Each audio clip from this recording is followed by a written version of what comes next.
आज 9 अगस्त यानी विश्व आदिवासी दिवस पर भेजदेही में युवा साथियों ने मिलकर आदिवासी समाज के जननायक भगवान बिरसा मुंडा की जयंती सोशल डिस्टेंसिंग का पालन करते हुए मनाई, जिसमें प्रमुख रूप से पूर्व नगर परिषद उपाध्यक्ष राजेंद्र महाले, भारतीय राष्ट्रीय छात्र संगठन के प्रदेश सचिव मोहित राठौर, यूथ कांग्रेस विधानसभा अध्यक्ष राहुल छात्रपाल, पूर्व पार्षद नरेश मोहरे, यूथ कांग्रेस ब्लॉक अध्यक्ष महेश, युवा नेता सूरज गावंडे, मुकेश घोड़की, मोहित वैष्णव मौजूद रहे।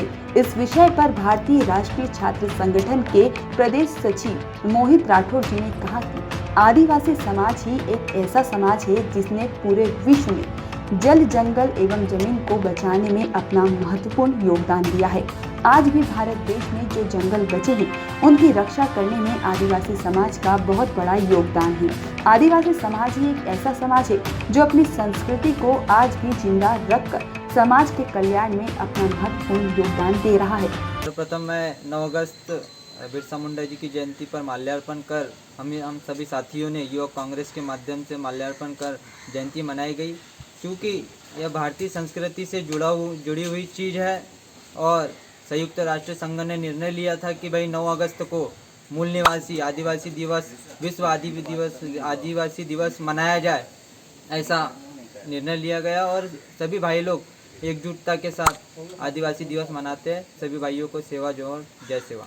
कोरोना काल में किस तरह से मनाया आपने? सोशल डिस्टेंसिंग का पालन किया? और बिल्कुल, इस कोरोना महामारी में हम लोगों ने सोशल डिस्टेंसिंग का पालन करते हुए, दूर दूर खड़े हुए रहते हुए मास्क लगाकर हम लोगों ने आदिवासी दिवस मनाया गया। जय आदिवासी, जय मूल निवासी। साथियों, मैं रामू टेकाम, प्रदेश अध्यक्ष मध्य प्रदेश आदिवासी विकास परिषद युवा प्रभाग, आप सभी को 9 अगस्त विश्व आदिवासी दिवस की ढेर सारी शुभकामनाएं और बधाई देता हूं।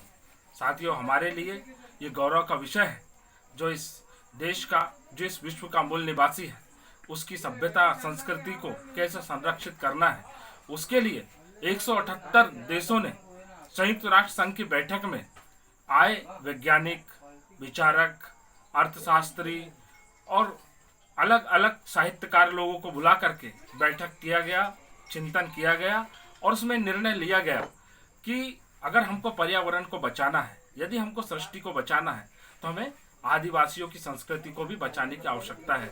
और आदिवासी सभ्यता और संस्कृति ही एक ऐसी संस्कृति है जो विश्व को बचाने के लिए और पर्यावरण के संतुलन के लिए हमारे लिए लाभदायक होगी और विश्व के लिए लाभदायक होगी। आदिवासी दिवस केवल सिर्फ आदिवासियों को बचाना ऐसा नहीं है। आदिवासी दिवस के रूप में हमें पर्यावरण को बचाना है, ताकि इस पर्यावरण में रहने वाले जीव जंतु और अलग अलग जाति धर्म के लोग, चाहे वो किसी भी वर्ग और संप्रदाय से सरोकार रखते हो, क्योंकि पर्यावरण की आवश्यकता जीव जंतुओं के साथ में मानव समुदाय के लिए भी आवश्यक है। आज के भोगवादी और विलासवादी सभ्यता में हम विकास की ओर आगे तो बढ़ते चले जा रहे हैं, लेकिन आज पर्यावरण प्रदूषण, आज पृथ्वी का असंतुलन, यह हमारे लिए घोर चिंता का विषय बन गया था। तो संयुक्त राष्ट्र संघ ने निर्णय लिया कि 9 अगस्त में हम विश्व आदिवासी दिवस को मनाएंगे और उसमें आदिवासियों की संस्कृति और सभ्यता जो प्रकृति के साथ में जुड़ी हुई है, उसके साथ में हम प्रकृति को और पूरे विश्व को बचाने के लिए हम प्रति संकल्पित होंगे।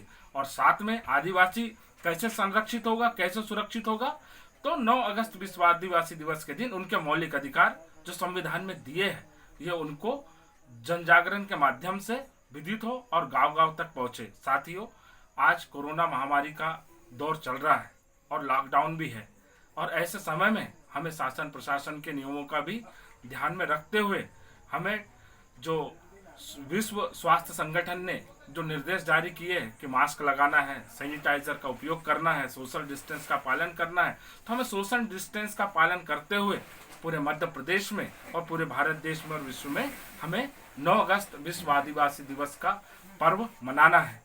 और मैं सभी मेरे सामाजिक बंधुओं से निवेदन करना चाहता हूं कि आप बढ़ चढ़ करके हिस्सा लीजिए और रचनात्मक काम कीजिए और समाज को एक दूसरे से जोड़ने का आप काम कीजिए।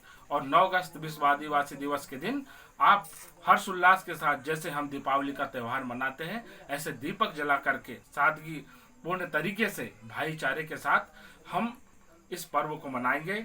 जय आदिवासी। बैतूल से मनीष राठौर की रिपोर्ट।